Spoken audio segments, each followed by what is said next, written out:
মিনাখায় cyber ক্যাফের আড়ালে জাল আধার card তৈরির কারখানা। আর এই অভিযোগে পুলিশের জালে সাইবার ক্যাফের মালিক ও কর্মী।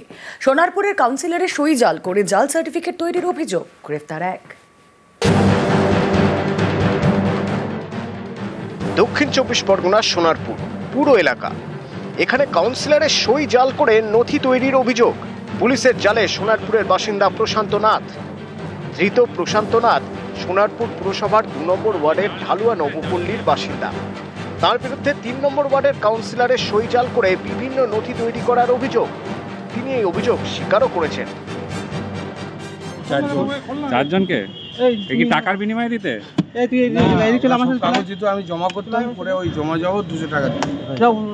আমার কিছু সই করা সার্টিফিকেট, কাস্ট সার্টিফিকেট বিভিন্ন ওয়ার্ডে ছড়িয়ে পড়ে প্রত্যেকটা 5টা 4টে সার্টিফিকেটও দিয়েছিল, একই সিরিয়াল নম্বরে বিভিন্ন লোককে দিয়েছিল, বিভিন্ন ওয়ার্ডে দিয়েছিল। আমাদের একটা ব্লাড রিলেশন সার্টিফিকেট দেওয়া হয়, যেটা সম্পূর্ণ জাল।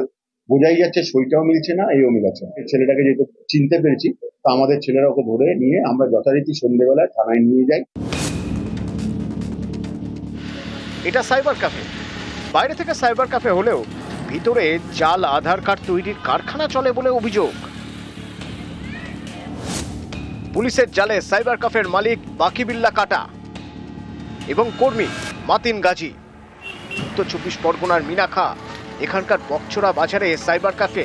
অভিযোগ, এই সাইবার ক্যাফের আড়ালেই জাল আধার কার্ড তৈরি করা হয়, নেওয়া হয় মোটা টাকা। এই অভিযোগ পেয়ে বৃহস্পতিবার সাইবার ক্যাফেতে হানা দেয় মিনাখা থানার পুলিশ। আমি তো জানতাম এখানে জেরক্স করা হয়, মানে যেরকম জেরক্সের দোকানে জেরক্স ল্যামিনেশন, বা মাঝে মাঝে শুনতাম আধার কার্ড করে দেওয়া হয়, সংশোধন করে দেওয়া হয়। কিন্তু আজকে সকালে হঠাৎ করে দেখছি পুলিশ এসছে এবং দুজনকে এখান থেকে তুলে নিয়ে গেছে। যেটা শুনতে পাচ্ছি লোকমুখে যে এখানে ভুয়ো নাকি আধার কার্ড টার্ড করা হতো। দেখতে দেখতে আমাদের বাড়ির পাশেও এরকম খবর শোনা যাচ্ছে। এই খবর যদি সত্যি হয়, সত্যিই এই এলাকাবাসীর জন্য ভয়ঙ্কর খবর। সোনারপুর থেকে অর্পণ মণ্ডল এবং মিনাখা থেকে জিয়াউল আলম, নিউজ 18 বাংলা। আসানসোলে অপহরণের অভিযোগে রহস্য। অপহরণ করে ভিডিও কলে মুক্তিপণ দাবি। গত শনিবার থেকে নিখোঁজ ক্লাস 10-এর ছাত্রী। রবিবার মুক্তিপণ চেয়ে পরিবারকে মেসেজ দুষ্কৃতীদের। আসানসোলে সালানপুর থানায় অভিযোগ দেয়। 3 দিন পর টাকা চেয়ে ভিডিও কল অপহরণকারীদের। আসুন সরাসরি চলে যাই, আমাদের প্রতিনিধি দীপক রয়েছেন সঙ্গে। দীপকের সঙ্গে কথা বলার আগে আপনারা দেখুন ভিডিও কলে, যেখানে অপহরণ করার পরে ভিডিও কলে মুক্তিপণ দাবি করা হচ্ছে। अरे भाई तुमको क्या बाबू चाहिए? क्या चाहिए बाबू? क्या चाहिए भाई? बोलो। मेरा बाबू छोड़ दो बाबू। कौन लेके गया तुमको? कहाँ कहाँ कहाँ से उठा? कहाँ से लेके गया तुमको?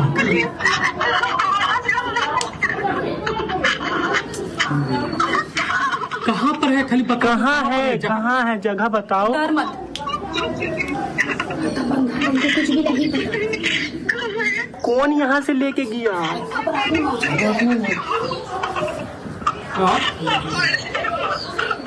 कैसे हम खोजिए कहाँ है तो बेटा?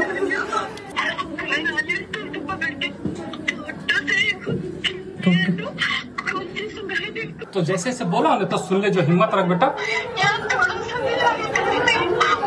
बोल, जो है पैसा कितना लेगा हम देंगे। बाबू उसको बोलो कितना पैसा लेगा हम देंगे। बाबू बोलो बाबू। क्या चीज से गया? ट्रेन से, बस से, टोटो तुमको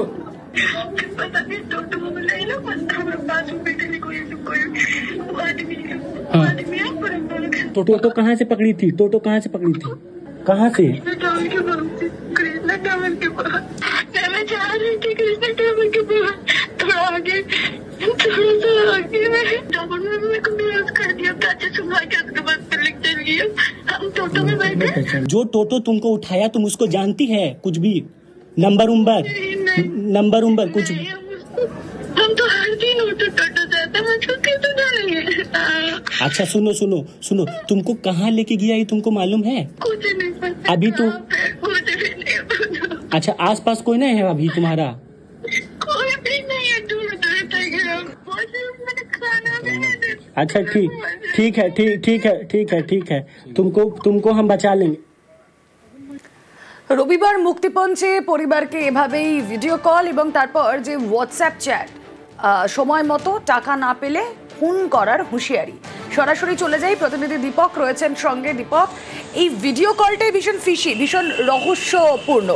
এখনো পর্যন্ত এই রহস্য ভেদ করা কি পুলিশের পক্ষে সম্ভব হয়েছে আদৌ?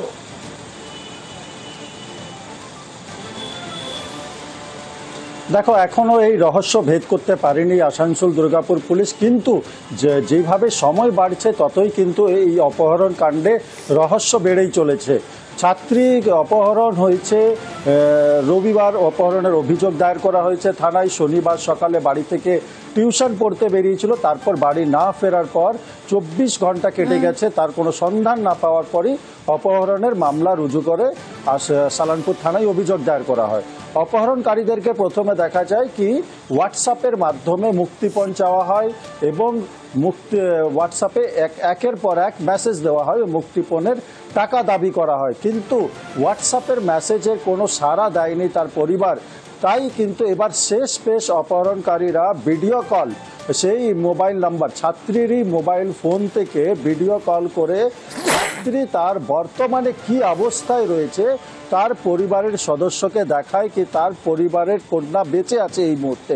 যদি অপহরণের টাকা যত তাড়াতাড়ি শীঘ্র না দেওয়া হয় তাহলে কিন্তু এই ছাত্রীকে মেরে ফেলা হবে। দেখা যাক পুলিশ এই তদন্তের কিনারা করতে পারে কিনা। शनिवार को 9:45 बजे ट्यूशन पढ़ने गए थे। उसके बाद 4:30-5 बजे पता थाना में हम लोग इन्फॉर्मेशन किए तो उसका लोकेशन आसनसोल दिखाया। आसनसोल बस स्टैंड से वो कि हमको बचा लीजिए, हम कोई कार में है, हमको मार देगा। फिर वो लोकेशन बहुत दूर लखीसराय होते हुए ये इलाहाबाद होते हुए इलाहाबाद, फिर सूरत, अहमद सूरत, फिर मुंबई, और अभी तक इसका कोई पता नहीं। वो फिरौती का भी मांग किया है, उसका बारकोड भी भेजा गया है, 3 फोटो भेजा है। उसका कुछ गंभीर हालत में हमने प्रशासन को पूरा खबर दिया, हमने FIR किया, लेकिन आज 4 दिन हो गया, अभी तक मेरा बच्ची का कोई पता नहीं। ফের তৃণমূল কর্মী খুন।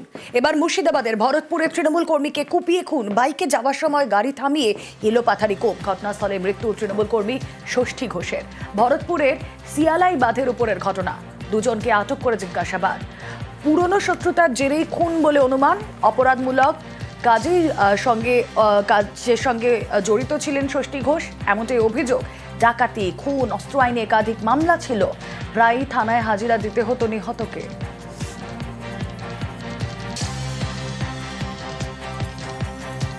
চারটে বাজে তখন। বৈকাল 4টে? হ্যাঁ। কি বলে এসেছিল বাড়িতে? বললো মুন্নিশ দেখে আসে। আচ্ছা, মাঠের জন্য? হ্যাঁ, আমরা ফোন করছি, ফোনে ধরছি না। দিয়ে আমার দেওরকে বললাম ফোন করো, তো ফোনে ধরলো না। আমাদের পাশের বাড়ির একটা দাদাকে বললাম, তাও বলি ফোন ধরলো না। তারপরে শুনছে মার্ডার হয়ে গিয়েছে দাদা আমাদের। আচ্ছা, উনি কি করতেন? চাষ করতো, একটা ছিল, মিনি আছে, চাষবাস করতাম আমরা। জমি জায়গা